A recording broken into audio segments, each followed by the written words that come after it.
بہت پرانی بات ہے۔ ایک گاؤں میں بونا رہتا تھا۔ چھوٹا سا جسم، بڑی بڑی آنکھیں اور چپ چاپ سا رہنے والا۔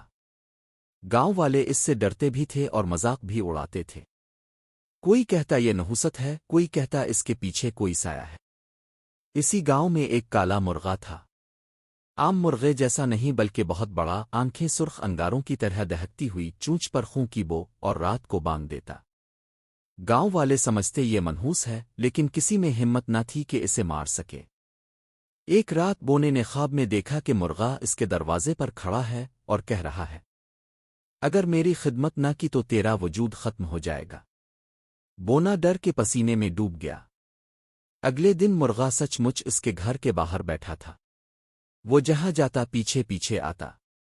شروع میں لوگ ہنستے رہے، لیکن پھر گاؤں میں عجیب واقعات ہونے لگے۔ بچے لاپتہ ہونے لگے، کھیتوں میں خون کے دھبے ملتے، اور رات کو مرغے کی خوفناک بانگ گاؤں کو ہلا دیتی۔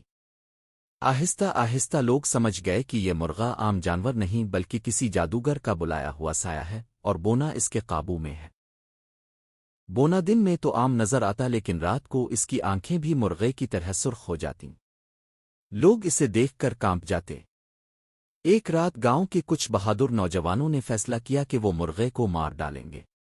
وہ تلواریں اور مشلیں لے کر نکلے۔ جیسے ہی مرغے پر وار کیا گیا، پورا گاؤں ہل گیا۔ بونا زور زور سے چیخنے لگا، مجھے نہ مارو، یہ میرا وجود ہے، یہ مرا تو میں بھی مروں گا۔ لیکن وار رک نہ سکا۔ جیسے ہی مرغے کی گردن کٹی، بونا زمین پر تڑپنے لگا، اس کا جسم سکڑ کر کالے دھوئیں میں بدل گیا اور فضا میں اڑ گیا۔